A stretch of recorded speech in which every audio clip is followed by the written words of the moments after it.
Who am I that the highest king would welcome me? I was lost, but he brought me in. Oh, his love for me. Oh, his love for me. Who the sun sets free, oh, is free indeed. I'm a child of God, yes I am.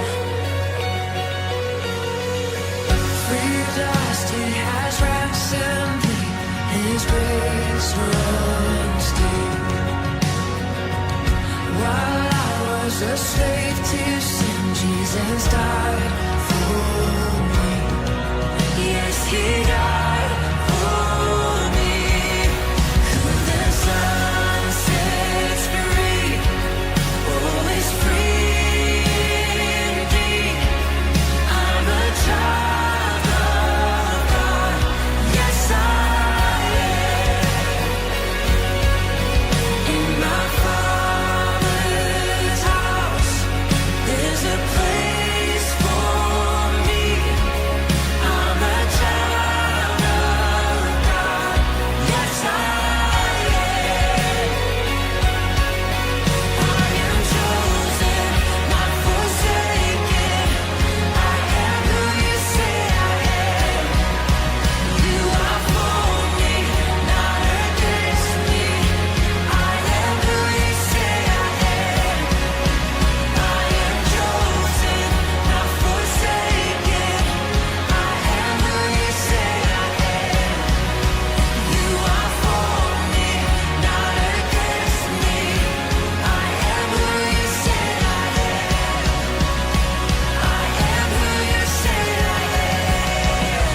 Who the sun sets free, oh, is free indeed. I'm a child of God, yes I am. In my Father's house, there's a place for me. I'm a child of God, yes I am. In my Father's house, there's a place for me. I'm a child of God, yes I am.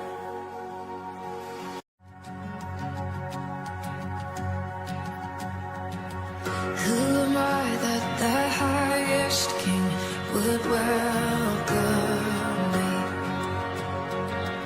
I was lost, but he brought me in. Oh, his love for me. Oh, his love for me. Who the sun sets free, oh, is free indeed.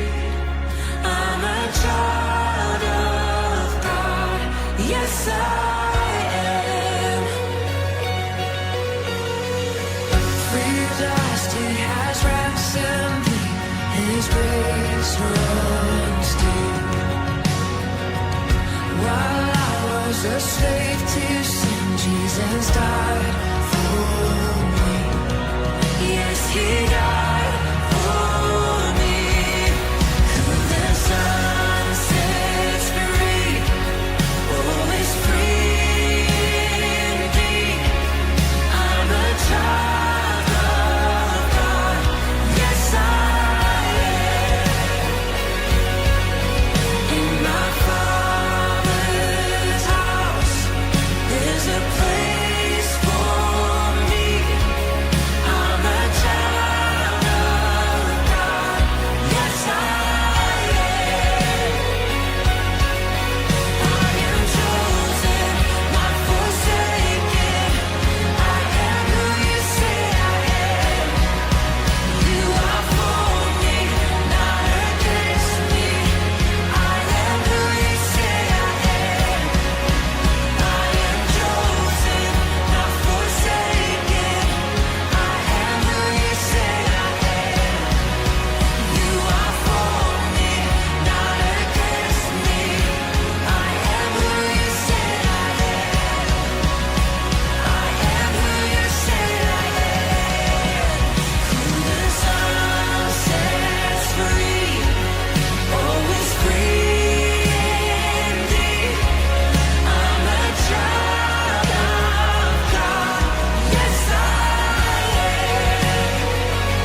would welcome me.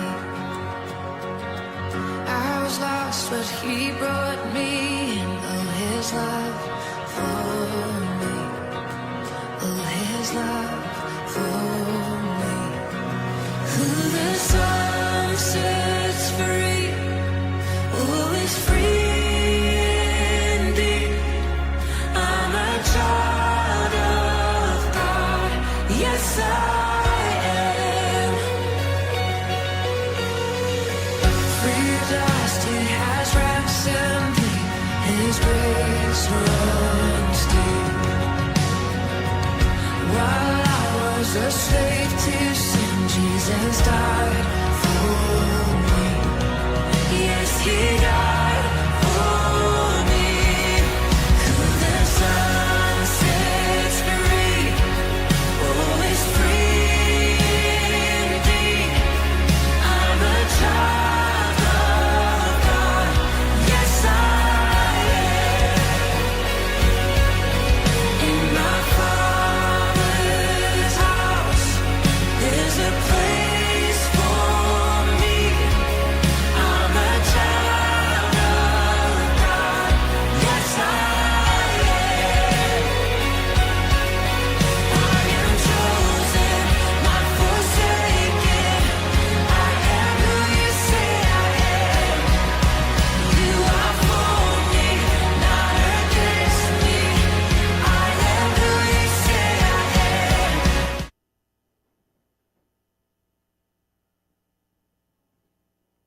我实实在在告诉你们，你们要看见天开了，神的使者上去下来，在人子的身上。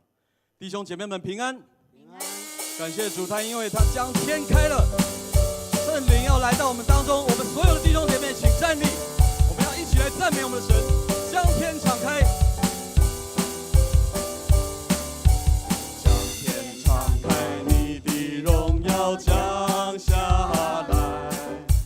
将天敞开，你的同在降下来。将天敞开，你的荣耀降下来。万国赞叹你，你是荣耀君王。天上地下，天上地下，何以敬拜？万呼耶稣基督，圣洁羔羊，荣耀归于你。天上地下，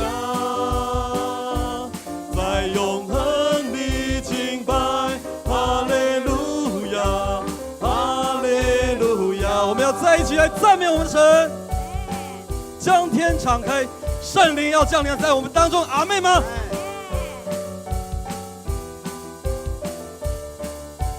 将天敞开，你的荣耀降下来。将天敞开，你的同在降下来。将天敞开，你的荣耀降下来。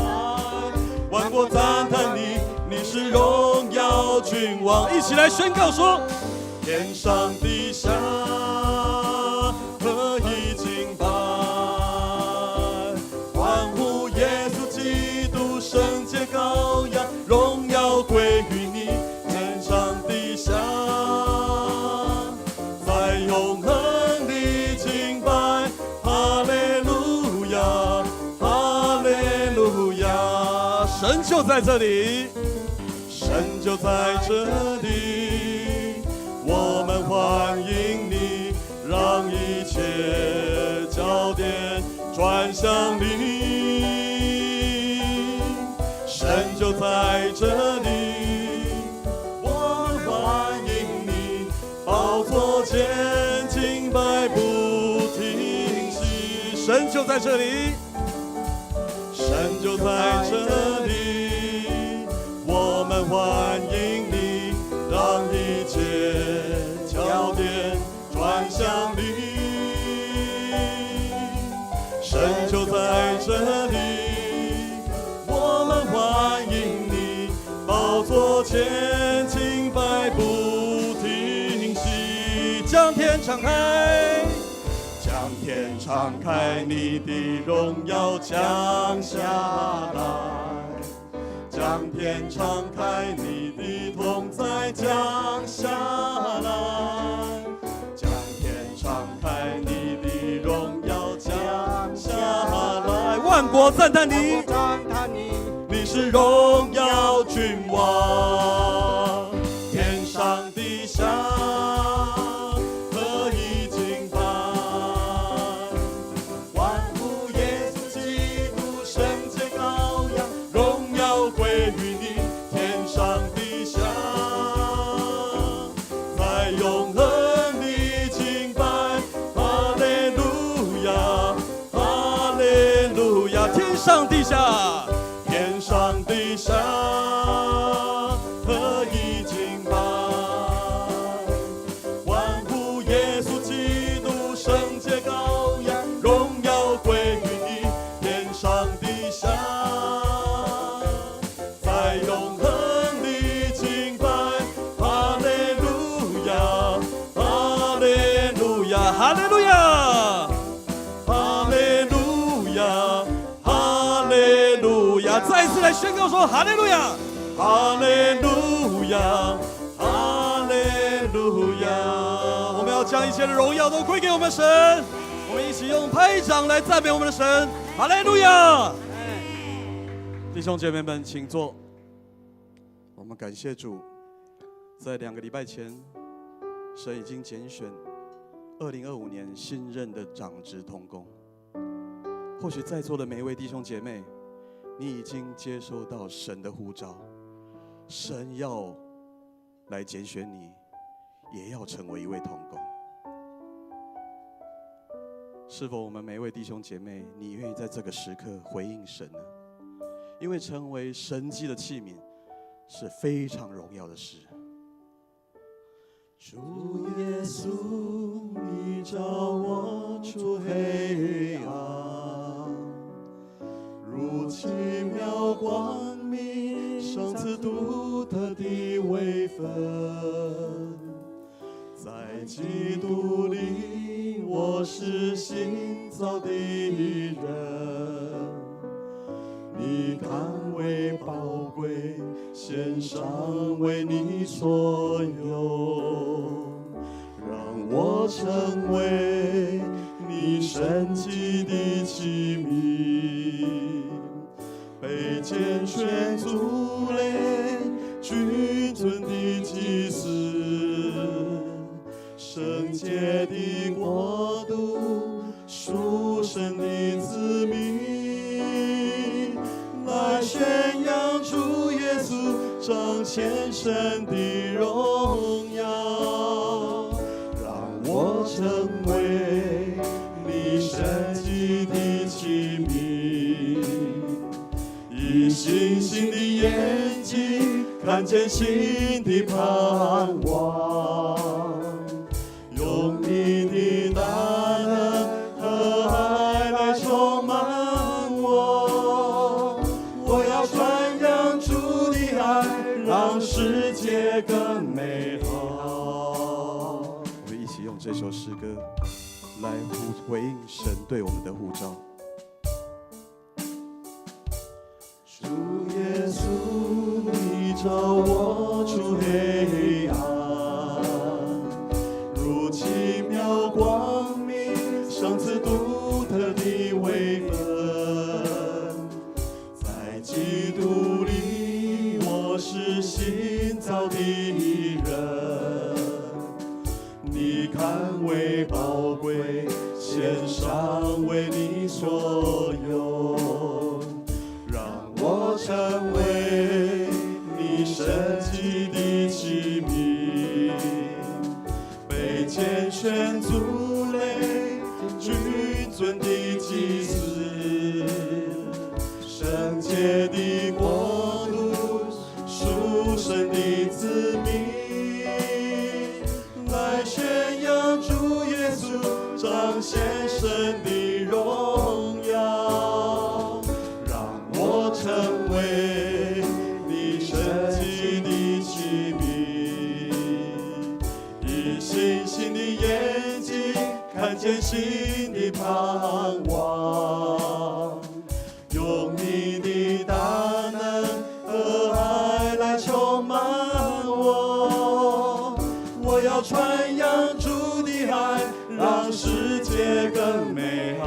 们成为神迹的器皿，让我成为你神迹的器皿，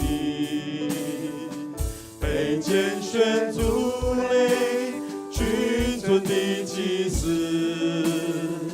圣洁的国度，属神的子民，来宣扬主耶稣彰显神的荣耀，让我成为你神迹的器皿，以星星的眼睛看见新的盼望，用你的大能和爱来充满我，我要传扬主的爱，让世界更美好。我要传扬主的爱，我要传扬主的爱，让世界更美好。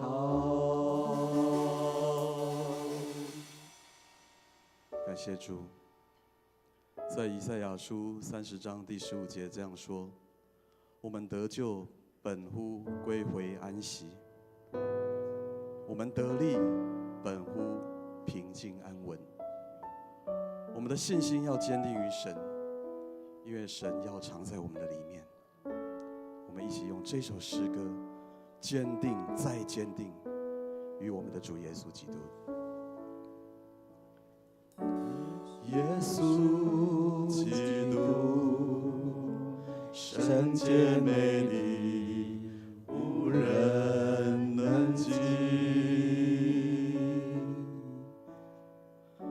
赐我气息，毫无保留，为我舍命。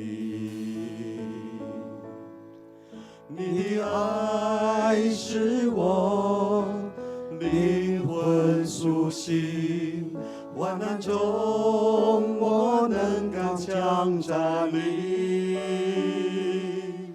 你的爱使我重新得力，黑暗中使我生命再次绚丽。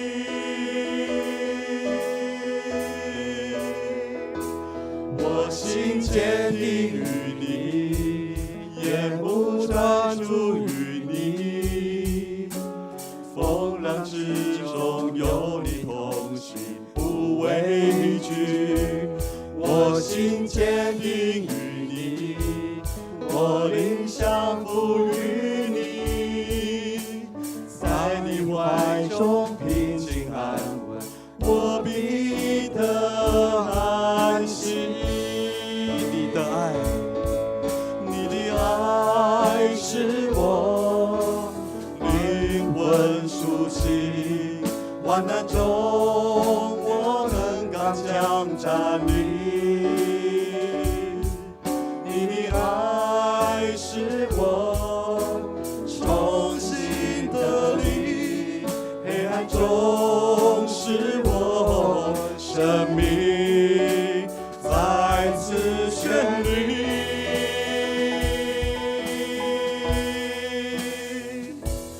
我心坚定于你，眼目专注于你，风浪之中有你同行，不畏惧。我心坚定于你，我灵降服于你，在你怀中平静安稳，我必得安息。我们举起我们的双手，一起来宣告说：我心坚定于你，眼目专注于你，风浪之中有你同行，不畏惧。我心坚定于你，我灵降服于你，在你怀中平静安稳，我必得安息。我心坚定于你，我心坚定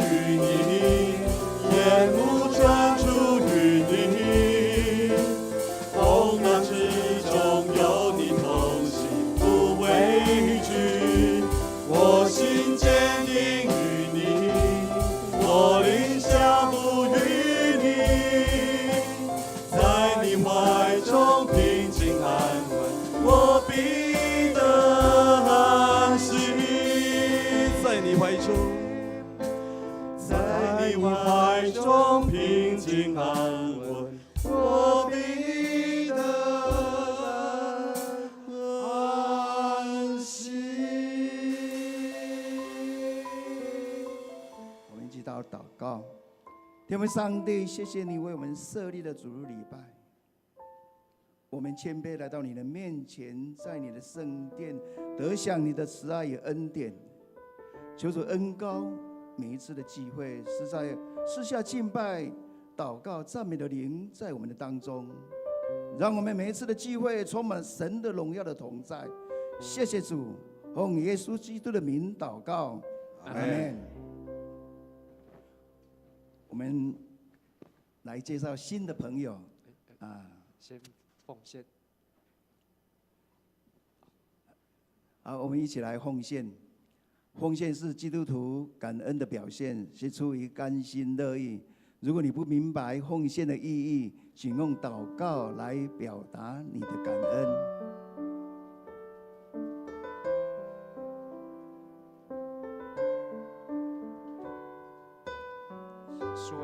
苏伟，感恩的心归给至圣全能神，因他赐下独生子主耶稣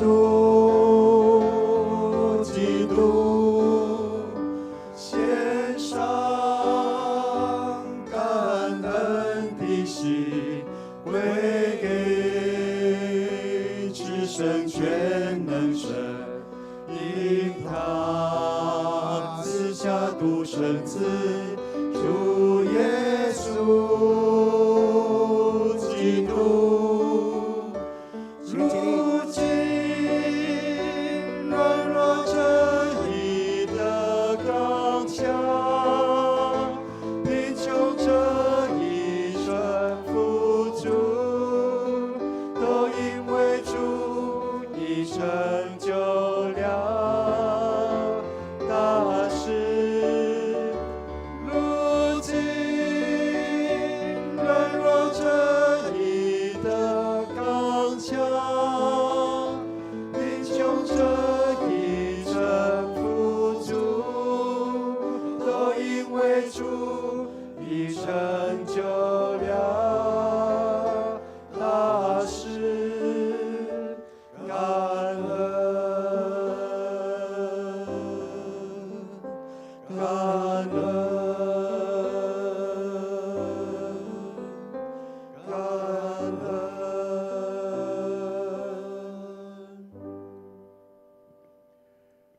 亲爱的阿爸天父上帝，我们满心感谢赞美你，感谢你在上一周带领我们全教会来到了户外礼拜，到了淡水的地方，能够一切平安，有好的一个敬拜以及体验。更感谢你赏识我们有这些丰富的生命、生活以及不一样的感受，这些全都是依赖在你的恩典所赐下。再次的感谢、称颂与赞美。现在我们再次的来到教会圣殿，来你的面前来敬拜你，透过牧师的传讲、分享与教导，求你圣灵再次的充满在我们每一个人的身边，与我们同在。现在我们摆上我们的金钱、时间，才能奉献作为你圣工所用，求你悦纳。这样祷告，奉主耶稣的名，阿门。请坐。我来报告，在报告之前，我来介绍3位新的朋友。第一位叫做郑丽萍，她是王辉翠姐妹介绍的，也是上周参加户外礼拜的新的朋友，请起立。郑丽萍，是在这里。哎，这是蔡玉霞。对，郑丽萍呢？好，对。第二位是蔡玉霞。好，这位是蔡玉霞。她是那个桂英姐妹再次带来的新的朋友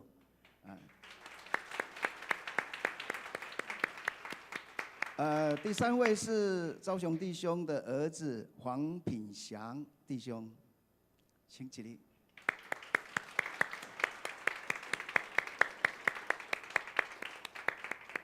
欢迎您来参加聚会希望你们继续能够来这边做聚会的来到主的面前我们把下面的时间交给全人生命教育的一段影片，我们一起来看。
我们现在请嘉生长老来报告。好，牧师、各位长老、执事、各位弟兄姐妹，大家平安。平安。我是志工队的队长嘉生哈。那刚刚所看的影片呢，就是志工队的一些服务的项目哈。那因为今天是协会的主日，好，所以我在这边跟大家来报告说明啊，也是要邀请大家多多来参与教会的志工队哈。那我们教会的全人生命教育协会，是属于我们教会组织里面的一部分，哦，它不是独立的组织，它也不是教会外的组织，哦，它是在教会里面所成立的组织。那这个志工队我们所要做的一些事情，都是跟教会以外社区的朋友所连结。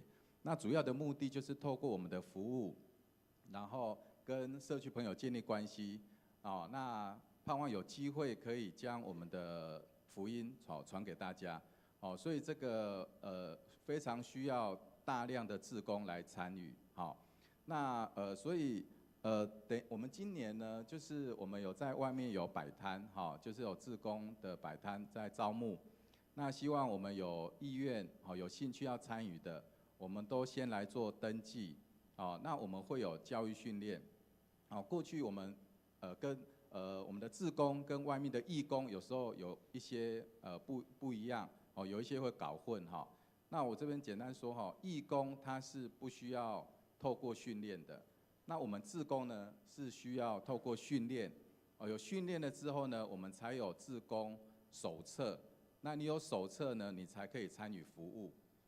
那我们现在的训练已经很简单了哈，我们上网。我们看6个小时的课程，它里面有一些问卷，有一些题目，我们作答完了之后呢，我们就把我们的成果可以上传，我们就简单这样子，我们就可以申请志工手册。那有志工手册的好处就是，我们在服务的时候呢，我们就享有保险，那第二个就是我们有享有志工服务的时数，所以这个非常的重要，所以。欢迎大家多多来报名。好，那怎么上课？我们会有干事会来协助我们。好，那我们现在目前志工队有8个服务的小组，每个小组都需要志工来参与。那有时候我们可能不知道那个服务的内容，我们外面有一个 QR code， 你可以在那边扫描 QR code， 里面都会有介绍。然后如果再不知道的话呢，你可以问我，或是问我们的那个干事。好，那通常还有一个疑问就是说我们在教会的志工跟我们教会的服事有一些的不一样，有时候有人会有一些不知道说到底我现在是算服务还是算服事，因为我志工服务是有时数的。那我这边简单说明就是说如果我们是针对教会会友，然后是跟敬拜有关系的，我们这个都是服事，都是教会服事。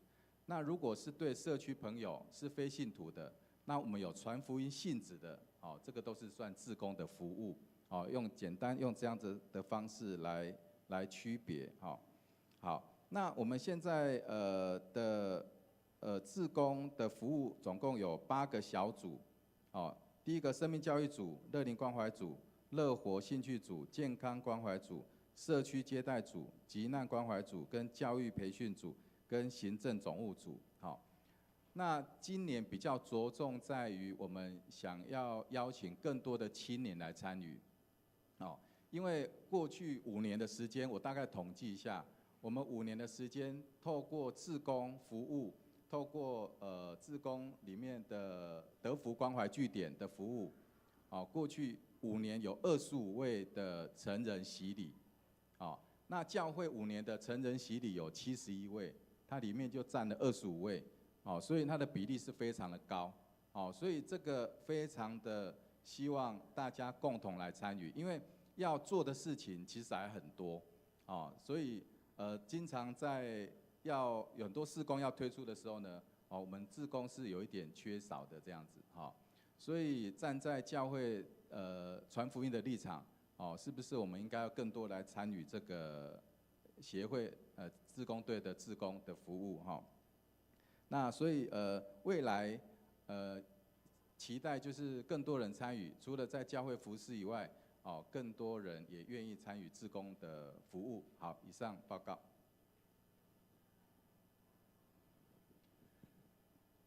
本会的报告消息，本主日是全人生命的协会的主日，招募有热情的兄姐来加入这个志工的行列。刚才嘉生长老已经报告过了。有意愿的也可以请就是向他来报名，或是说在办公室来咨询。第二呢，本主日为总中会教育事工的奉献，请兄姐关心代祷。第四呢，我来报告庆祝本会社教50周年，特于10月31号礼拜四举办虎头山会师的活动，当天的早上8点。是在桃园市的孔庙停车场集合，早上8点在孔庙的停车场集合。之后呢，抵达环保公园凉亭举行庆祝59周年的感恩礼拜。礼拜完结束有餐点，中午前返回停车场。欲参加者请于教会的LINE官方账号报名。或是向干事来登记缴交报名费是100元，100元里面是包括这个餐点跟保险。小会的消息，10月27号下午1点到5点举行2025年的年度事工研讨会，敬请新就任长职预备心来参加，不可出席者请向陈牧师来请假。第二，于11月3号举行今年度第6次的圣礼典，欲受洗的一些成人或坚信你信仰告白，本主日于10月20日前向区长、小组长来报名。财务部的消息，教会的新的线上奉献系统已经开放使用。请加入教会的LINE官方账号，并注册于聊天室，选择线上奉献或扫描周报后面的 QR code 进入。社区的事工10月23号松大讲座在10点半到12点，主题是让爱他的人会一起痛苦不可吗？谈情绪的勒索，讲师是江娥老师。第二点，本主日10月20号在501教室召开113年第3次的志工队的干部会议。我们翻开第2面的地方。10月24号举办牧师及全组同工的退休会，在基隆。如果有事情，手机联络李章义主任。还有一个补充报告，桃家护士社在陈真除储备的干部，有兴趣者请备履历到桃家互助社的地方。下面是2024年的第2期的生日助学金的受奖名单，请苏成儿童牧区的主委来，接下来我们来颁发2024年第2期的生日助学金。那这次呢，我们一共有收到申请的件数39件，那我们审核通过有37件。那我们通过的标准主要是有出席率参加阿嘎贝礼拜出席率，以及我们在学校的品性还有学业成绩都会记录在内这样。那这次呢，一共有国小20名。国中4名，高中4名，以及大专及研究所9名。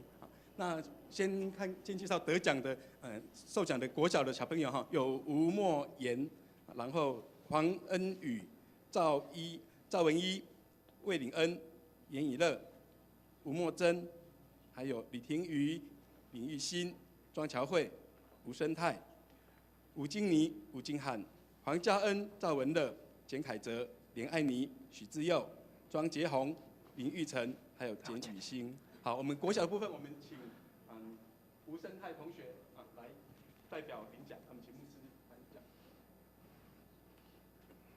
生态在哪里？好，好。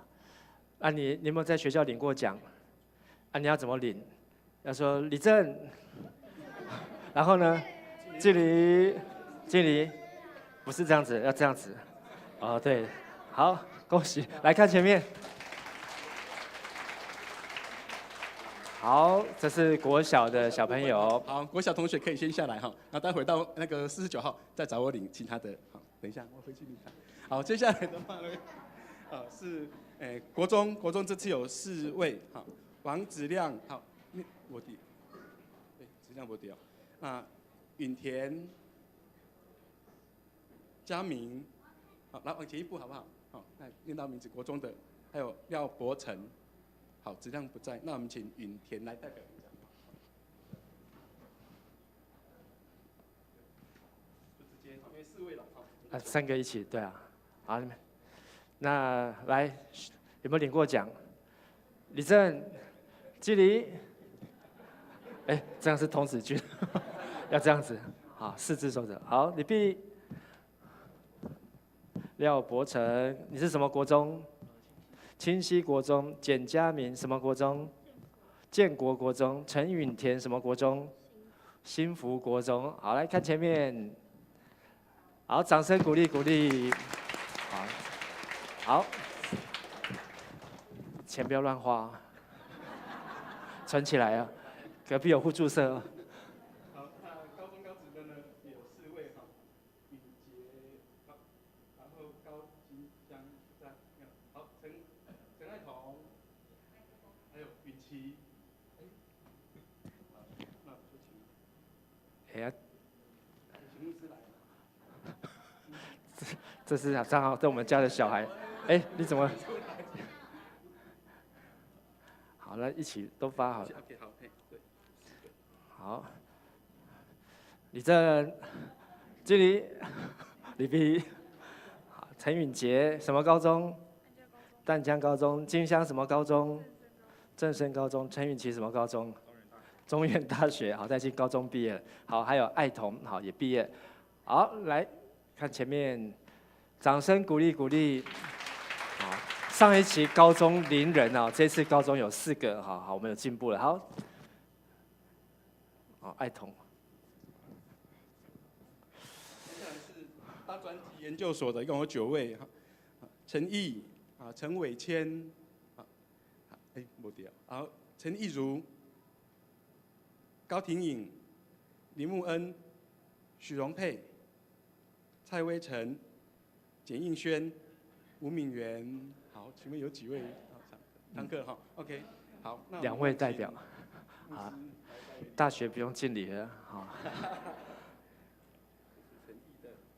好，陈毅、荣佩，陈毅现在是念大同大学，然后龙佩是师大，来站前面一点。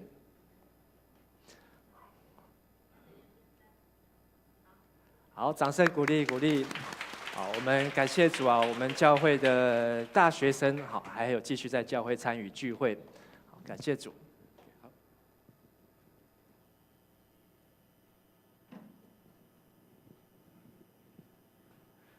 我来补充报告，刚才有个美娥姐的手机掉在你侧哈，如果说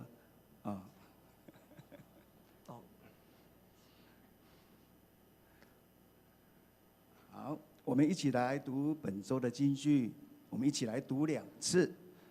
唯有我知道，我为你们安排的计划，我计划的不是灾难，而是繁荣。我要使你们有光明的前程。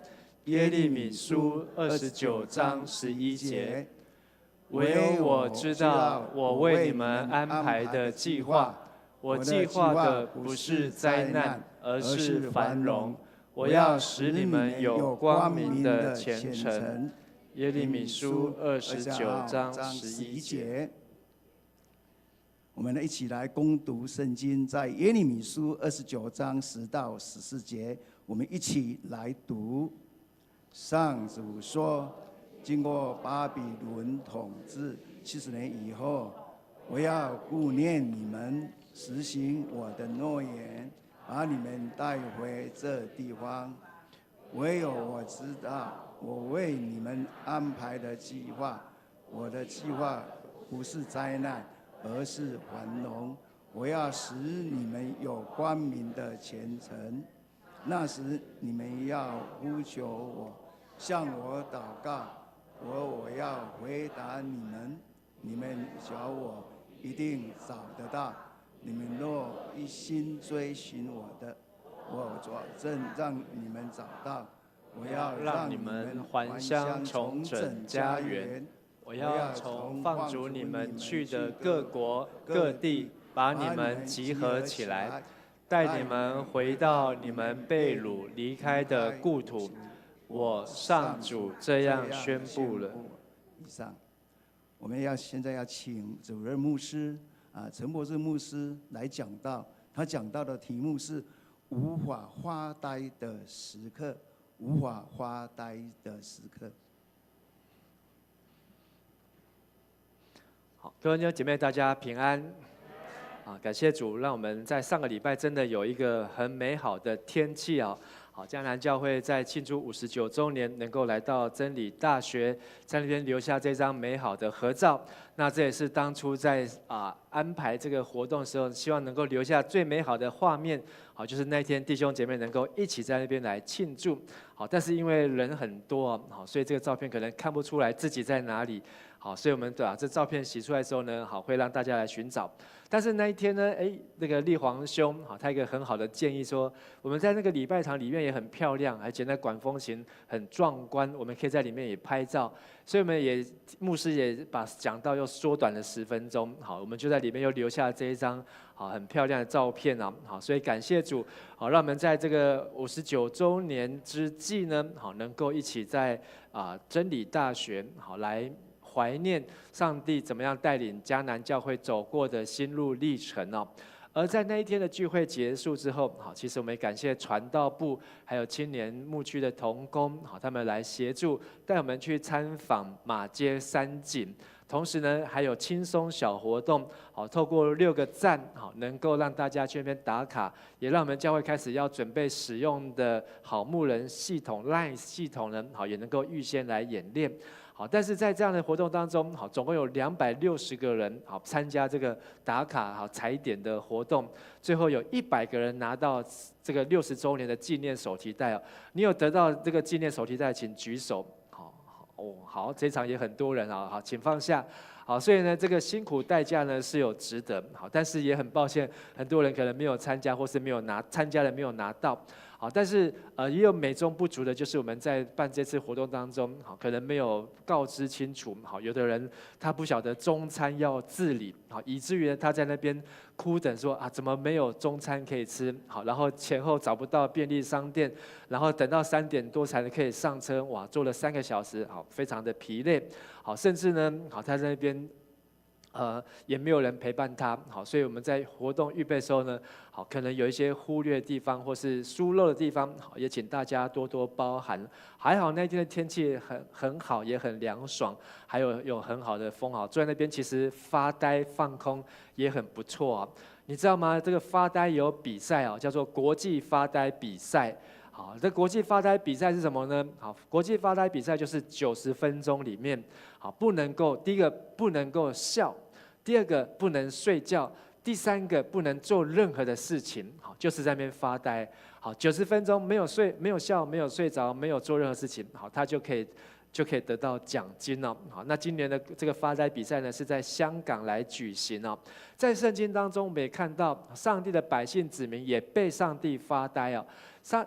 犹大国的百姓呢，被掳70年。70年当中，他们何去何从，无所适从，不知道做什么。甚至我们看到他们有3次的被掳啊，从西元前的605年到597年到586年，好，然后也有3次的归回，主前536、520到515。而这70年当中呢，很多的人不晓得我们被掳到那个地方要做什么，因为他们没有听见上帝的话，而上帝把他们从耶路撒冷带到巴比伦地方，让他们国家被灭亡，而他们就成为流亡巴比伦的犹大国。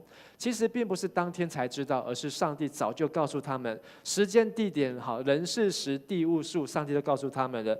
耶利米书25章，上帝就告诉他们，因为他们不听上帝的话，所以这些不仅是犹大国，还有列国周围的国家都要服侍巴比伦王70年啊。而70年到了，上帝会让他们被掳归回。但是上帝也让他们预备心，你们要不要被掳？这里有让上帝让耶利米看到两篮的无花果，一篮的无花果是极好的无花果，又肥又美，颗粒又大，汁又饱满，这个肉又扎实。但是另外一篮的无花果是又干又扁又黑，然后又没有肉，好，吃起来又苦又涩，好，一点都不想吃，也不能吃。而上帝用这2篮的无花果，清楚地告诉耶利米，凡愿意被掳到巴比伦去的，他就成为哪一篮？比较好的、最好的无花果。但是不愿意被留下来的，留在耶路撒冷的，他成为那个最坏的、没有用的、不能吃的无花果。而如果是让你选择，你愿意离开你的家乡，被掳到外面，被掳到巴比伦，甚至要长达70年吗？其实，当我们读到这段圣经，特别我每次读到这段圣经的时候，我都会有一个很深的连结和感动。就这个圣经好像在讲我们台湾的故事，台湾的历史。你知道我们的国家中华民国本来是首都设立在哪里？南京。但是在1949年那一年，好，从南京迁移到哪里？广州，迁移到重庆，到成都，然后再到昆明、康定，再到昆明，最后在1949年，民国38年的12月大撤退，好，完全离开中国大陆这块土地，来到了他们很少来的地方，好，台湾，然后在台北的地方。这一次呢，当他们感受到好像圣经当中好被掳，而在这个中华民国流亡，流亡，好，虽然到今天有人认为中华民国还存在，但是有人认为中华民国已经灭亡，好，但是我们今天都是中华民国一份子，好，我们的存在，好，证明中华民国还在。而在这个过程当中呢，好，其实前面有8年的抗日的战争，还有2年的国共和谈，最后呢，经过了3年是国共的全面内战。所以这从民国26年卢沟桥事件、77事变，一直到1945年民国34年，好，这个抗日战争呢，好，一直到日本1945年投降为止，总共打了8年。这8年当中呢，国民党、共产党联手起来要一起对付外敌，但是呢，国民党呢，好，这个打得人仰马翻。这个共产党呢，好却在背后壮大自己。所以在终于日本投降结束之后，有2年的时间，他们是要和谈，希望国共两党呢可以好好的为国土、为人民、为国家的、为百姓好好的来发展。但是这2年当中，和谈破裂，变成后面的3年就是国共全面的开战了。好，所以我们刚才看到这个中国大陆就一点一滴的，好就被毛泽东好所拿去。好，所以右边这是毛泽东，左边呢这是蒋介石啊。这2个呢，好，如果用两篮无花果，你觉得哪一个是好的无花果，哪个是坏的无花果？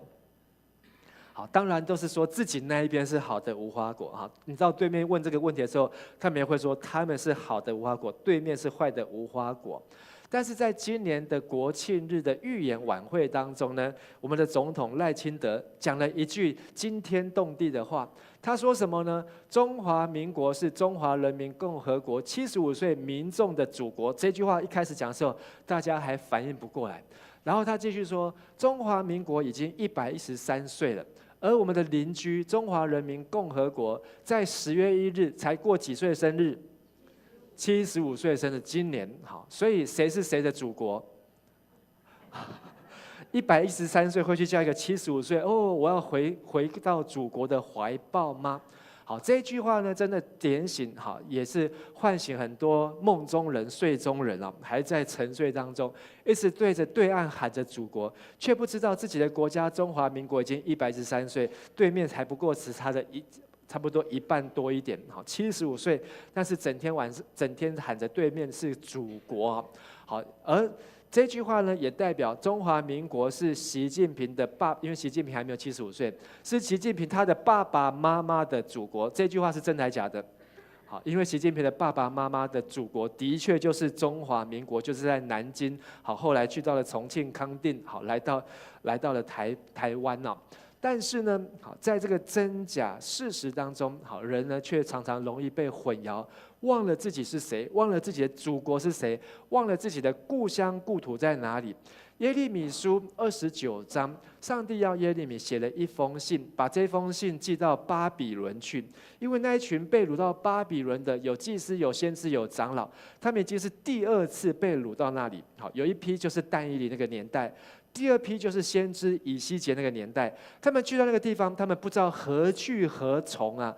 他们不晓得要在这边是不是要在这边活多久，是会老死在这个地方吗？还是有机会回去呢？如果有机会回去，是今年、明年、后年就可以反攻大陆，就可以反清复明，就可以回到祖国的怀抱当中吗？但是上帝要耶利米这封信的开头第5节到第7节，我们一起来读：你们要建造房屋，定居下来。要耕种，吃田里的土产；你们要结婚，生儿育女；你们的儿女也要结婚，生儿育女，使你们在那地方繁起来，人口增多，不减少。你们要为那些我放逐你们去的城市谋福利，为他们的繁荣向我祈求，他们繁荣，你们才能繁荣。我来调查一下，在我们当中，你的爸爸或是你的阿公，好，或是你自己本身，好，是从中国大陆出生来到台湾的，请举手。家中，好，也不多啊，有几位，好，请放下。那他们从中国大陆撤退来到台湾，如果他们有听先知的话，好，建造房屋，定居下来，耕种，吃这里的土产，而且要结婚，要娶台湾人当老婆，生儿育女，他们的儿女也要在这个地方生儿育女。今天他们就不会住在哪里？农民之家。好，如果不结婚，好，没有娶妻生子，他们可能今天会住在哪里？有可能会住在农民之家。上帝告诉这一群被掳的以色列人，犹大国的百姓，你们被掳之地，去到那个地方，不要发呆，不要放空。好，今天早上第一场礼拜的时候用台语，好，还在研究半天，发呆的台语要怎么讲？发呆哦，好，洗神哦，哈，洗神，好，这也是一个很好的台语。好啊，有人说，好，就是底下动工啊，好，动工，好，放空，动工，好，就是在那边，好，不知道该做什么，好，或是底下失神，好，洗神，失神，好，上帝告诉这群被掳的巴比伦人，不要在那边放空放呆，没有人发奖金，没有发呆比赛，要在那边振作精神，要起来行动。这个行动就从安家立业开始，好，要在那边在那边建造房屋定居下来，好，甚至要在那边好好的生儿育女结婚，好，然后甚至让下一代也能够在这边好生儿育女，要娶妻生子啊。在这个礼拜当中，10月17号，我们的国发会发布了一份中华民国人口推估报告，推估台湾目前的生育率已经是世界最低，好，跟韩国并列，好，韩国是0.7多，台湾是0.8多，好，而这个出生的人口数呢，会开始低于10万人。去年台湾有13多万人，而今年因为龙年，好，所以应该会大于13、15万。但是在接下来，人口数会不断的下降，会低于10万人，一年出生不到10万人。以前好，我们考大学的时候，好，大概是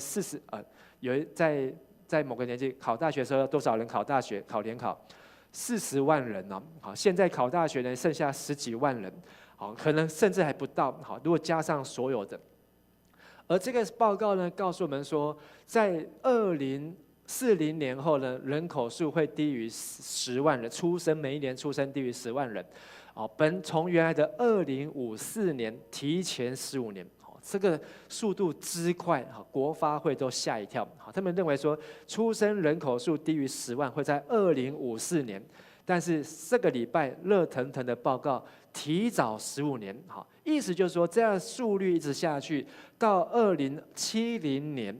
台湾人会从现在的2340万人降到多少呢？1497万人，足足少了900万人，好，800-900万人，这是谁的责任？这绝对不是大陆的责任，也不是美国的责任，也不是日本的责任，是台湾人自己的选择。如果我们的选择都不改变，我们的生活方式，我们现在的价值观，我们现在想要过的生活、追求的人生的愿望和目标都不改变，出生率就是维持在0.8的时候，到2070年，我们会看见台湾会有真的很多的空房子，因为2300万人在住的房子，好，到2070年只剩下快要一半的人在住。代表会有很多的房子是空出来的，好，所以在2040年，好，这个报告也有提到，2040年，好，是这个房价会开始跌的时候，好，因为呢，真的人就没有那么多人在住，继续盖下去的房子呢，好，已经没有人能够再去买，因为没有人，除非你要买给你家的宠物住，好，连我家的狗也要住一间，我家的猫也要住一间，否则，好，房子真的是盖再多房子没有人。台湾的人口红利是从2次世界大战战后婴儿潮开始，所以这战后婴儿潮的人口红利从1945年，好，那个时候一直用到2028年，在4年之后，这一批的人口红利，好，大概就全部都用完。好，而这个战后婴儿潮，好，也差不多，好，就要准备凋零，好，一脚已经准备要安养，好，去见上帝了。而这个战后婴儿潮，接下来就是好，开始我们看到我们的出生率，好，这样子走下坡的情形。所以上帝虽然没有给耶利米看到这个报告，但是告诉耶利米，你们要在这个地方，好，要建造房屋，要定居下来，要耕种，要结婚，要生儿育女，甚至还讲得很清楚，你们要做到阿公阿嬷为止。做到阿公阿嬷为止，就是让你们的儿女也要结婚，也要生儿育女啊。好，对今天好的台湾来讲，讲到结婚，好，已经是讲都讲不听。好，讲到好，你要你的小孩去当好，自己要结婚，好，要当爸爸妈妈，好，更困难。但是呢，好，这样的信息呢，好，已经透过我们的国发会发出警告。好，我们的中华民国台湾。好，如果好大家好所选择的方向是这样的时候呢，我们可能就会看到好人口的危机、国家安全的危机。到时候台湾人只有900万人，就算中华民国还在，大陆好歹还有接近10亿人啊，还有接近10亿人。请问900万人、800万人怎么去面对对岸好有7、8亿、8、9亿的中华人民共和国的人呢？好，今天我们2300万人就已经觉得好像很渺小，到30年后，30年后，我们现在好，我们的下一代，刚才站在台上拿红包这些年轻人，30几年后，他们怎么样去面对好对岸的威胁呢？如果到时候对岸还是习近平还在当总书记的话，好，如果换别人可能有改变，好，我们只能够说靠祷告。但是好，这个新闻也告诉我们，日本呢，它已经提早进入超高龄化的社会。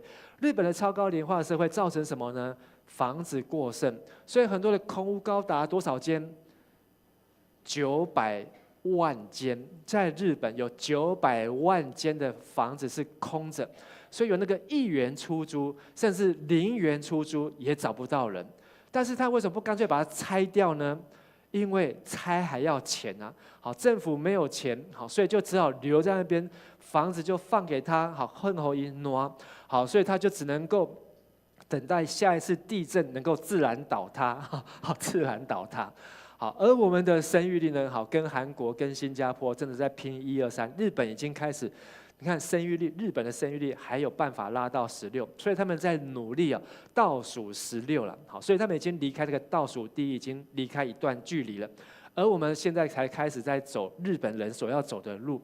好，而我们如果知道，好，生育率从低于去年是13.5万多人啊。好，那今年因为龙年的关系，好，如果不是龙年，可能今年呢可能会变成12、11，很快的，好，就会看到。低于10万、9万，而到时候我们再盖再多的房子，养了再多的宠物，能够让中华民国台湾好能够有光明繁荣的前途吗？当先知耶利米在传达这些的信息的时候呢，在那个时候并不是人家所能够接受，也没有人喜欢，甚至他还上演行动剧，拿牛的轭肩负在自己的肩膀上面。但是呢，却有假先知起来，把他的身上的轭抢走，甚至把他摔在地上，把他折断。好，然后但是上帝说，既然你们不要背这个木头的轭，上帝就用铁做的轭，更重的轭加在这些不愿意听的人的身上。在当时反攻大陆的时候，有一个口号，好，我们的这个领导者说：1年准备，2年反攻，3年扫荡，几年成功？5年成功。好，这群被掳的人，他们觉得5年就要反攻大陆去，反攻大陆去，然后再来呢？好，你们我们这可能很多人都已经忘记怎么唱了。好，这至少1、2、3，好，台湾有个阿里山，好，我们明年一定什么回大陆这样子。在那个时候，好，对于台湾只是当作是一个跳板。那时候的执政者、领导者，他并没有想要在这个地方久留，好，他是不得已的。很多人是带着被迫的心态来到这个地方，他想着明年我们就能够反攻大陆，5年之后我们就可以成功。所以在这边随随便便，好，有娶妻没有娶妻，有盖房子没有盖房子，有耕种没有耕种都没有关系。所以那时候的这个行政长官呢，对台湾好根本是没有像上一个台湾的领导者。好，我们上礼拜去红毛城，如果你去红毛城就看到了9面旗。好，中华民国前面还有一个日本，日本统治50年，反而是在这个地方好对台湾好认真的建设、认真的发展啊。而我们看到当初那一批相信要反攻大陆、带着军队向前冲的这些将领，退休之后做什么呢？退休的将领呢，却一个一个的跑去中国，坐在台下，好参加人民大会，在台上听习近平训话，好在台下站着听中华人民共和国的国歌，不是三民主义无党所宗哦，好是在听着对岸的国歌。好，而政府发现这个事情的严重性，好，因为它是一个带一个，好，就很多，好，40几个，将近50个退休的将领，好，接受招待去到中国大陆，好，然后就被渗透，好，甚至在这个礼拜新闻还是一样，好，但是虽然法令定定，还是一样，还是有退休的将领去到对岸。上帝告诉写这一封信，告诉被掳巴比伦的犹大人，除了你们要建造房屋定居下来，要耕种，要结婚，要生儿育女，你们的儿女要生儿育女。好，上帝继续对他们说：好，8到9节，请大家一起来读。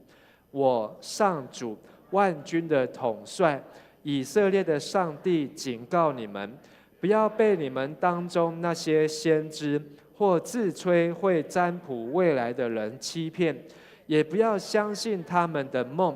他们冒我的名欺骗你们，我并没有差派他们。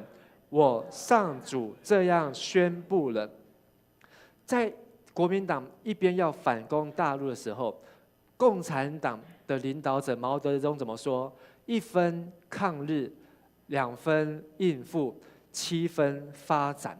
那时候国民党有170万的大军，而共产党只有7万，所以那时候呢，共产党跟国民党说什么呢？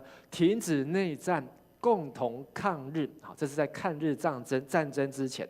打了8年之后呢，好，中华民国政府抗日战争伤亡惨重，而共产党呢，好，他却跟苏联支持，好，得到了90万的正规军，隔年变成300万，再隔年变成500万，好，所以最后国民党只有剩下不到100万的大军，只能够撤退，再撤退，再撤退，而这样来到台湾。但是有一些的人就相信了不同的话，而就有不同的命运。而这个领导者，他是不是真心？是不是真诚的为国家、为人民，还是为了壮大自己？然后对大部分时间都在应付，然后大部分时间都在发展自己呢？在我们的总统选举当中，也有总统候选人跳出来说，终结有权无责独裁总统制，大声的说，把国家还给你。差一点就真的选上总统，而他也大声的说，政治不难，找回什么？找回政治现金。好，他是说找回良心呐，但是他的良心呢，已经被政治现金给淹没了。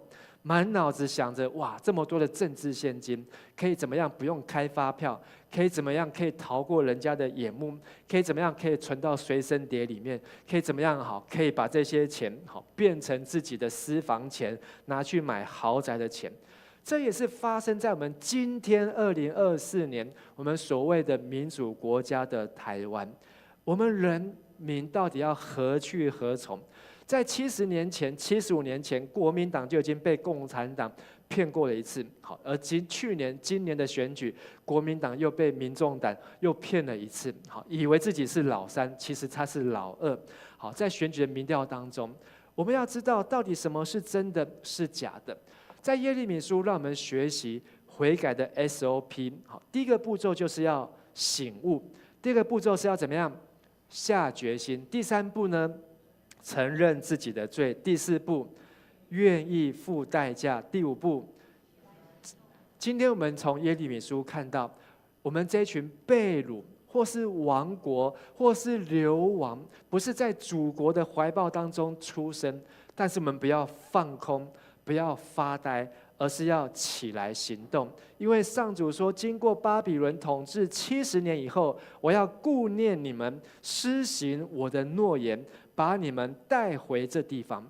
所以上帝连时间表都给他们，在70年的时间，你们要好好的生活，好好的过日子。我们在台湾的中华民国也已经超过70年，现在都已经75年，因为对岸都已经在庆祝75年的生日了。我们不晓得，好，中华民国政府有没有回到中国大陆的一天，不知道。但是只要住在这个地方的一天，我们都应该要明白，顺服上帝的带领，好好在这地方建造房屋、栽种、娶妻生子、养儿育女，让我们的下一代也能够好好在这个地方安居乐业，才能够有光明的前程。因为第11节，我们一起来读，上帝说，唯有我知道我为你们安排的计划，我计划的不是灾难，而是繁荣。我要使你们有光明的前程。刚才在这边领讲的有3个我的孩子，好，其实去年这个时候我也不晓得我的孩子会在这个地方来领讲，因为我不知道我会回来迦南教会。但是在我生这3个孩子以前，好，其实我在我年轻的时候也不知道我到底会不会娶妻生子，对于未来也是一片的恐惧害怕。好，而且虽然我结婚了，好，我们没有生小孩。结婚之后，我们先养2只猫。后来当传道之后呢，好，又到传道去到柳营的乡下，又养了5只猫。好，总共呢有7只猫啊，对，又养了3只猫了。总共我们家有5只猫。好，然后从台南搬来嘉南的时候，那5只猫还跟着我们，但是那时候我们才生第一个老大。好，在人生当中，可能呢，都会想要养宠物，想要享受那个养宠物的那种幸福感，但是却害怕当爸爸，害怕当妈妈，害怕去面对成为父母亲、结婚的那个责任、那个枷锁，而想要选择用比较简单的，因为阿狗阿猫，你只要给它罐头吃就好，它不会来跟你要零用钱，它也不会跟你要考试的成绩单，拿回来给你看，然后它也不会跟你吵架，跟你吵东吵西，你也不用替它洗衣服，连尿布都不用，养狗养猫连尿布都不用。但是上帝说，这不是他给我们的繁荣的计划，他不是让将来中华民国台湾有2300万的猫，2300万的狗，他要有2300万的人，是一个上帝祝福的儿女。上帝要让我们有光明的前程，但是我们如果没有看见，我们没有寻求，这些光明的前程可能会变成过往云烟。因为我们已经看到那个最高峰已经在去年已经达到最高峰，2350万人口，是历史的高点，很难再回去，除非真的有所改变。而上帝说，这样的繁荣计划可能会因为这样子，我们就已经看见那是最繁荣。的确，2023年到2024年，现在也是中华民国台湾有史以来最强盛的时候。他能够在世界上得到很高的地位，虽然没有参加联合国，但是却受到各个国家的尊重。台湾 No.1， 台湾 can help， 台湾人拿着台湾的护照可以走遍100多个国家。台湾人所享受的尊严，其实都达到一个顶点。还有我们有台湾的护国神山，但是这个护国神山如果没有继续的繁荣，没有继续的生儿育女，没有继续下一代的新台湾人出生，这个人口低于10万的时候，将来台湾的护国神山在台积电上班的都是谁？都是菲律宾来的，都是印尼来的、越南来的、印度来的，可能还有从非洲来的。因为现在生育率最高在哪里？非洲6点多，台湾连1都不到。台湾是一对夫妻生6个，非洲台湾是生不到1个。而我们的将来会是看得到繁荣吗？会看得到光明吗？还好国发会给我们有这样子的预测，让我们知道不能够放空，不能够发呆，不能够停在这边什么都不做。可能很多人每次听到牧师在讲这个信息，就想要说，牧师你在讲这个叫我们结婚，再叫我们生小孩，我就不来了。牧师你再继续叫我们在做什么，我们就因为很多当爸爸妈妈讲甲袂讲啊，就安怎无爱讲啊，袂使讲啊，讲就变面啊，讲就安怎歹面相啦，就脸色就变得难看了。但是不能够讲，我们却可以怎么样？祷告。第12节，我们一起来念：那时你们要呼求我，向我祷告，而我要回答你们。你们找我，一定找得到。你们若一心追寻我，我保证让你们找到。如果你的小孩不结婚，你要做什么？如果你的小孩结婚不想生，你要做什么？如果你小孩结婚之后只有生1个，你要做什么？如果你的小孩结婚生3个，你要做什么？继续阿们，继续祷告。好，继续祷告。好，生养众多，遍满这地。好，如果这是上帝的，好，上帝绝对会祝福。今天我是有3个小孩子的爸爸，我也觉得真的是上帝的祝福，因为在我的人生计划当中根本没有生3个的选项，但是是因为不小心走上了这个传道的路。好。也不能够说不小心吗？好，因为很早为了要当传道，好，所以必须要很早就结婚，所以读神学院就结婚。因为很早就结婚，好，所以可以很年轻的时候，好，但是也不年轻。当爸爸的时候已经30岁，好，但是生到老3的时候，我都已经37岁，好，已经37岁。但是很多人今天到37岁，好，可能才开始结婚，想着要结婚，或是才开始要当爸爸，时间又更延后。但是我们的死亡年纪没有跟着延后啊，我们的死亡年纪好1年顶多增加个1个月就很了不起了。好，但是我们的平均寿命还是一样在81到82岁左右。但是我们的晚婚呢，却让我们的人生的后半段、下半段，好会有很大的落差。我们需要祷告，因为这一群被掳巴比伦的人，他们没有信心。我们真的要投资在这个地方吗？这是外国人的地方呢，这是被掳的地方。我们真的要在这个地方安身立命、安居乐业吗？但是上帝说：“对，你们就祷告，只要呼求，上帝就回答；只要寻找，用心寻找，一心寻找，不要去找其他的神明。巴比伦有更多的神明，他们过去在自己耶路撒冷就已经拜得昏天暗地，去到巴比伦更多的偶像更容易迷失。但是上帝说：你们只要一心寻找，只要寻求上帝。”即便圣殿没有在巴比伦，你们依然可以在巴比伦来敬拜上帝。所以，我们把耶利米书读完之后，读完哀歌，就会读到但以理。读到但以理，就看到他如何在巴比伦祷告神、寻求神。上帝反而就在巴比伦对他说的话，比那个在耶路撒冷对西底家王说的话还要多，还要清楚。甚至但以理在巴比伦所领受的异象，比先知耶利米在耶路撒冷所领受的异象还要大。好，因为他看到一个人像，金的头、银的胸、铁的腰，铜的腰、铁的腿。这个异象是超过耶利米所看到的异象，通通都是在巴比伦发生的。只要呼求祷告，上帝就会回应。即便你的孩子，即便你现在可能还没有结婚，即便你不知道你要嫁给谁，即便你不知道你的人生将来会如何，但是你可以做的事情就是祷告，就是呼求，一心追寻。上帝保证让我们寻找，而且后面说，上帝会让我们还乡重整家园，从被放逐的去的地方，去到各国各地，把我们集合起来，带回到上帝让我们被掳离开的乡土。我们不知道我们会不会中华民国又回到中国大陆，不晓得。但是我们知道台湾是我们安身立命，是我们定根的地方。今天我们或许已经不是上一代、上上一代从这个跟着撤退来到台湾，但是我们今天依然活在被掳的世代当中。以赛亚书61章的第1节这样说：耶和华的灵在我身上，因为耶和华用膏膏我，叫我传好信息给谦卑人，差遣我医好伤心的人，报告什么呢？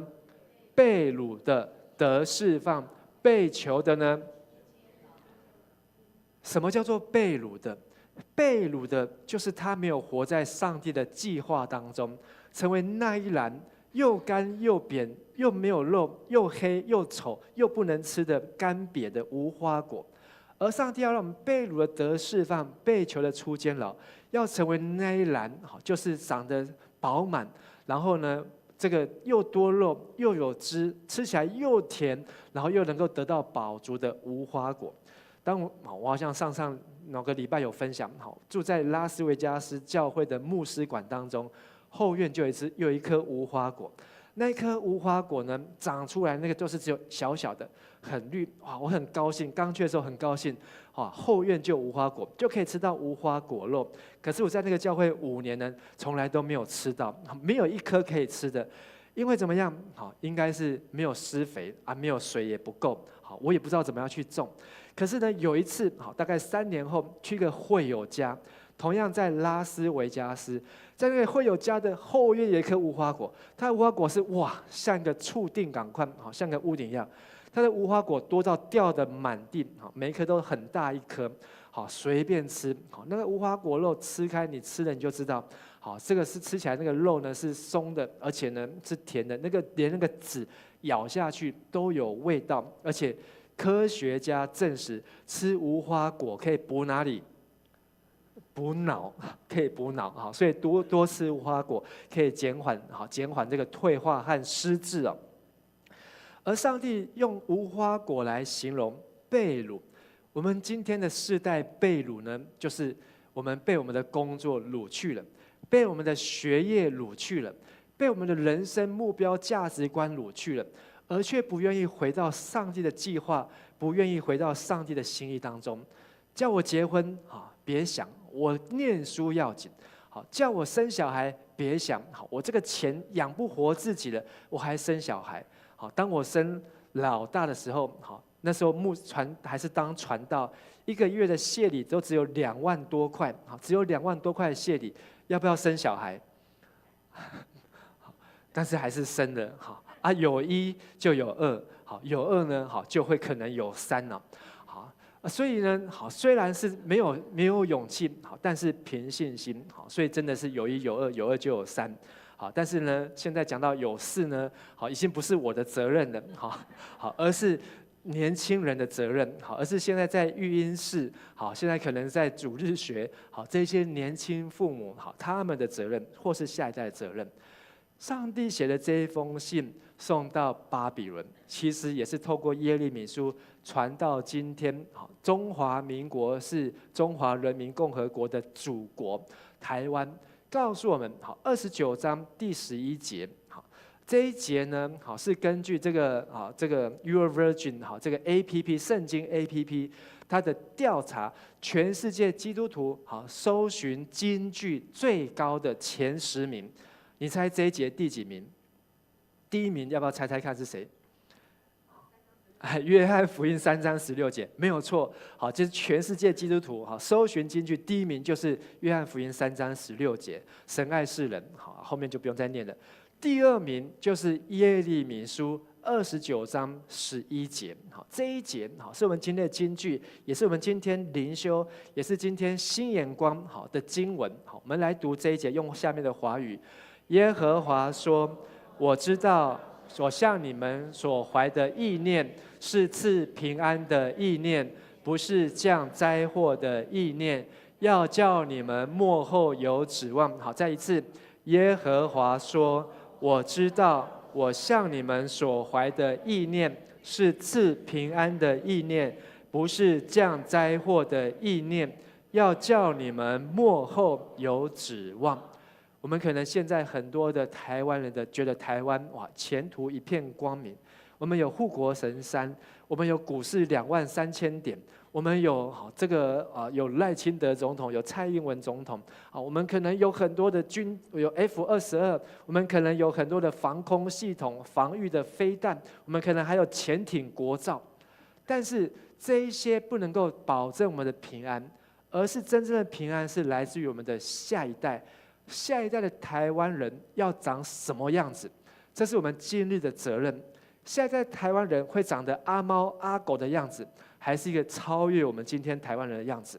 今天是我们生命教育协会的主日，我们透过生命教育协会，有没有人知道生命教育协会到今天哪一年开始的？2004年12月成立，开始开成立大会。好，2004年，所以今年就要满20年。20年来，我们的生命教育协会好在教导生命。什么是生命呢？用生命影响生命。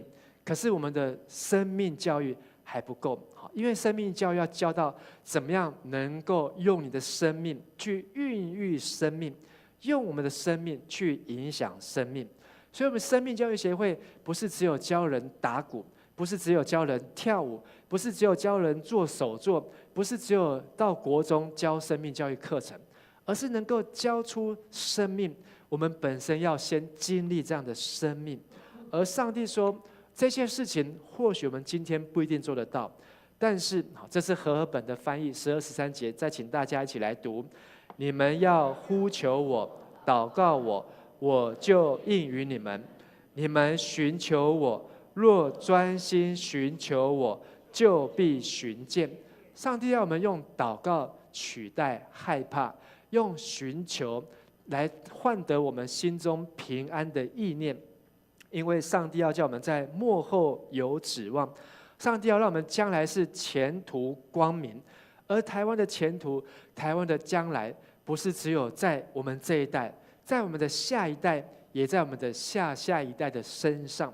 所以我们真的要举起我们祷告的手，为我们的下一代好好的来祷告，为我们的儿女来祷告，如果他的人生还不知道怎么样定下来，我们要祷告上帝啊，让我们的儿女有智慧能够定下来。如果他不知道怎么样找另外一半，他不知道怎么样找对象，为他来祷告，让他有智慧，用祷告寻求上帝的心意，上帝所预备的另外一半能够出现在他的身边，让上帝叫他能够在幕后有指望，让我们看见我们能够在这个地方，在这个土地上面一代一代的繁荣，一代一代的兴盛，而不是只有看到宠物越来越多，猫越来越多，狗越来越多，但是人却越来越少。看到每一年的告别式越来越多，但是婚礼却越来越少。每一年在包的白包越多，但是那个出生要包的红包越来越少。这是一个危机，而我们要警醒，我们要祷告。虽然牧师讲这些话，每次讲都会被有人斗端，好，都会不小心看到有人对我翻白眼，好，但是呢，耶利米他还是写在这封信上面。所以，既然耶利米他是带着牛的轭在讲这一篇信息，我已经比他轻松很多。所以我也是很勇敢的，好，必须要告诉大家，我们每一个人，除非上帝让我们是独生，除非上帝让我们是真的是不孕，除非上帝在我们的生命当中有特别的呼召和计划，你很清楚，你很知道，上帝就是要你独生、不婚，或是不生，或是不孕。如果不是这样，我们都应该要勇敢的祷告、呼求、寻求，不要让我们的心被这世界掳去。到我们年老的时候，到我们70岁的时候，却膝下无子。刚才那个数据还有很多啊，因为我还有10分钟，我还可以再讲1分钟。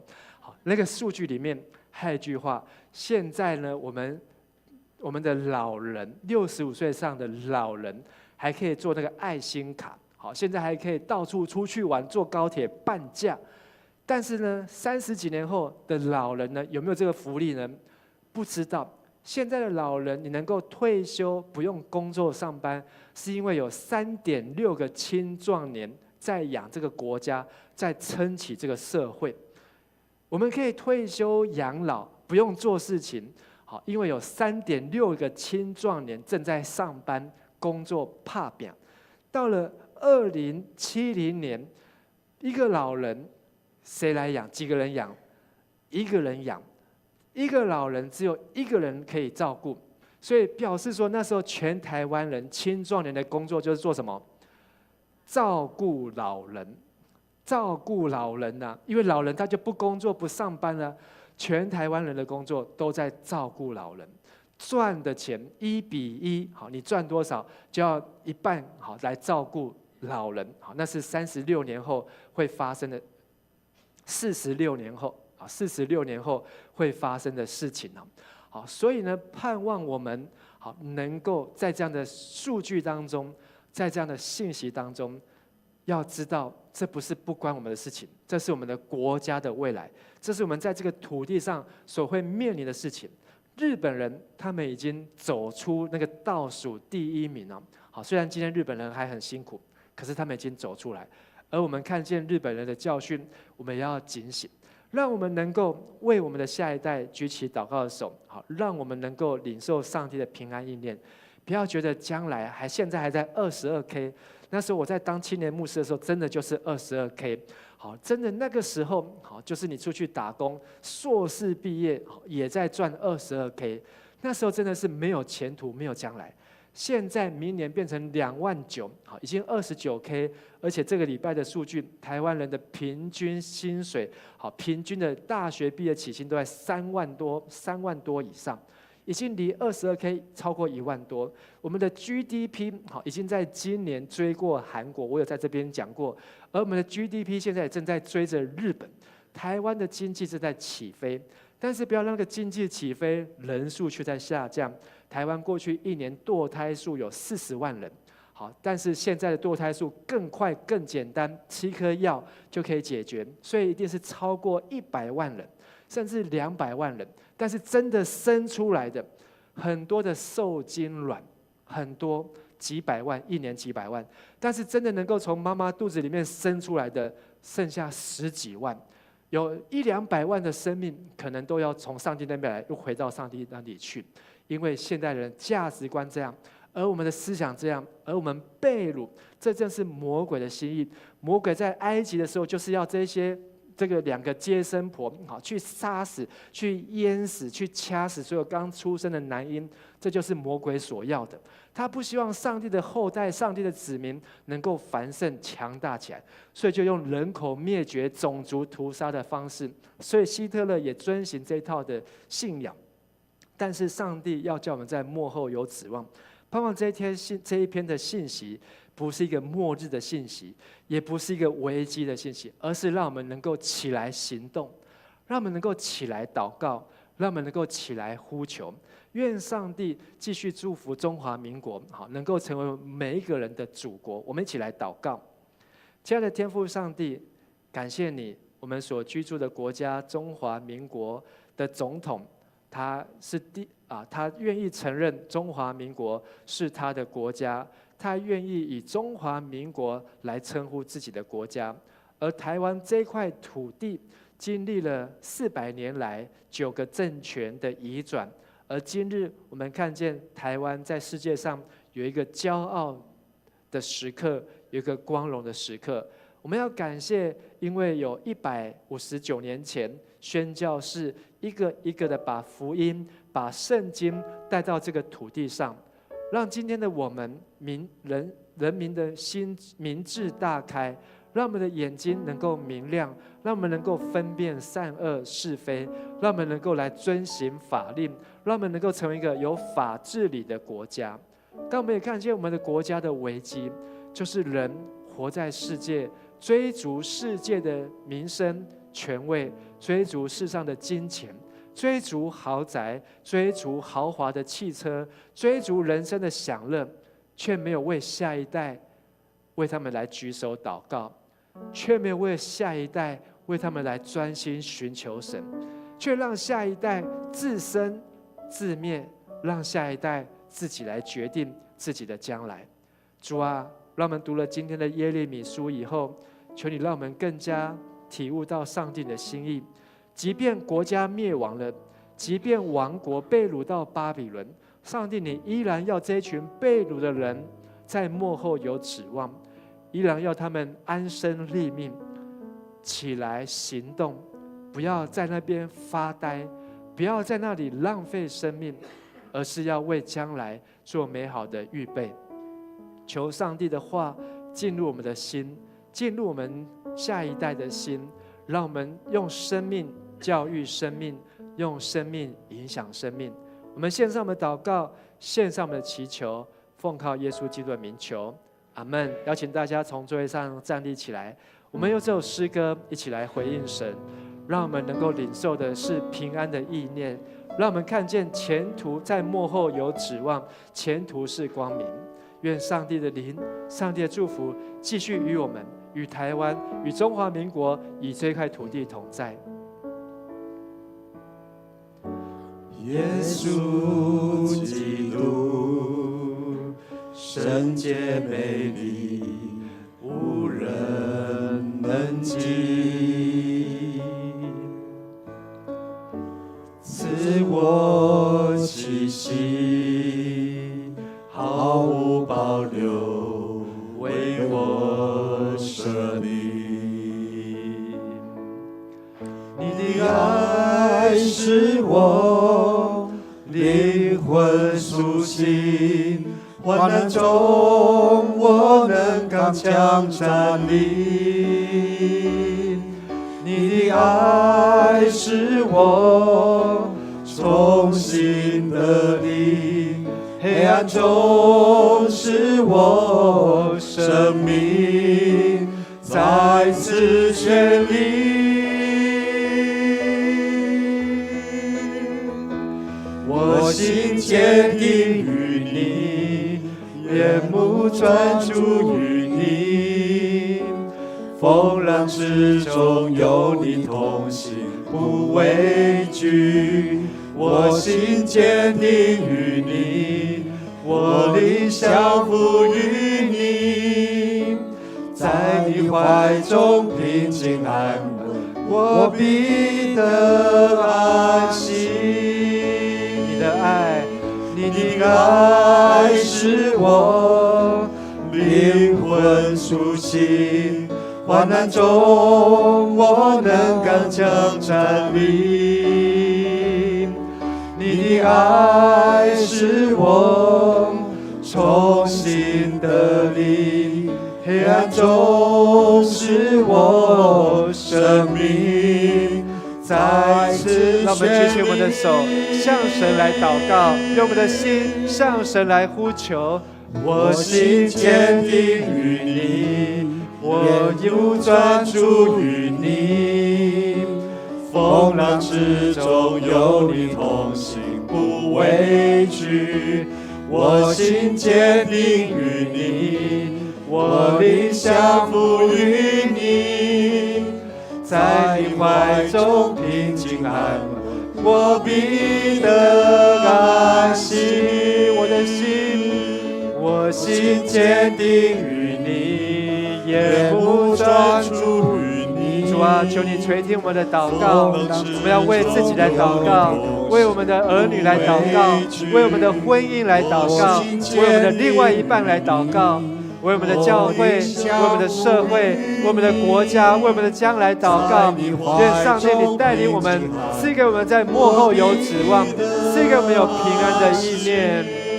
在你怀中，在你怀中平静安稳，我必得安息。再一次说，主啊，在你的怀中，在你怀中平静安稳，我必得安息。耶和华说：“我向你们所怀的意念是赐平安的意念，不是叫灾祸的意念，要叫你们末后有指望。”这是耶和华说的。亲爱的弟兄姐妹，我们今天听到这句话，是从一封送到遥远的巴比伦的信中所记载下来。你听到这句话，有信心相信的就能够领受，而上帝就会让你看见。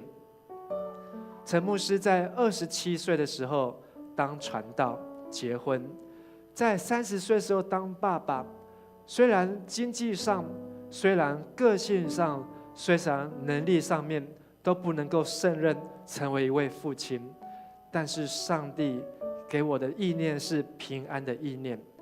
当我决定要生，跟太太决定要生老三的时候，我们也很害怕，我们也很焦虑，也很担心养不起老三。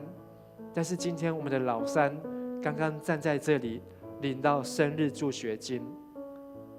亲爱的弟兄姐妹，特别是年轻的夫妇，当你害怕，当你彷徨，当你没有指望的时候，用祷告寻求神，专心寻求，就必寻见。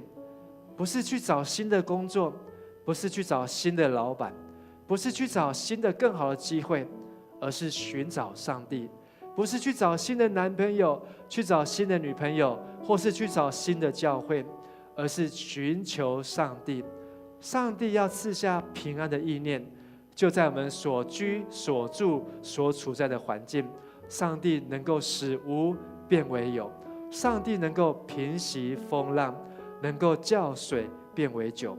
愿上帝的话再次坚定在每一个弟兄姐妹的心，也坚定在我们下一代儿女、青少年的心，让他们能够承先启后，传承上帝的祝福，传承上帝在迦南教会的祝福，能够起来承接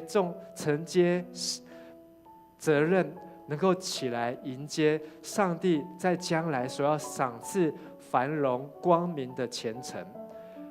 愿主耶稣基督的恩惠、天父上帝的慈爱、圣灵的帮助与感动，常与迦南教会弟兄姐妹同在，使你们在末后有指望，使你们每次呼求祷告就蒙神的应允，使你们专心寻求就能够寻见神，从今时直到永永远远。阿们。那么用拍掌把荣耀归给神，哈利路亚。弟兄姐妹，我们再一起来赞美我们的神，将天敞开，天上地下要合一来敬拜我们神，万国都要赞叹他，要称他为荣耀的君王。我们一起拍掌来赞美我们的神。将天敞开，你的荣耀降下来。将天敞开，你的同在降下来。将天敞开，你的荣耀降下来。万国赞叹你，你是荣耀君王。天上地下合一敬拜，欢呼耶稣基督，圣洁羔羊，荣耀归于你。天上地下在永恒的敬拜，哈利路亚，哈利路亚，哈利路亚，阿门。哈利路亚，哈利路亚。我们一起拍掌，将一切荣耀都归给我们神。哈利路亚。哈利路亚，感谢赞美主。我们今天的礼拜就到这边，我们请弟兄姐妹一起来帮忙，将我们。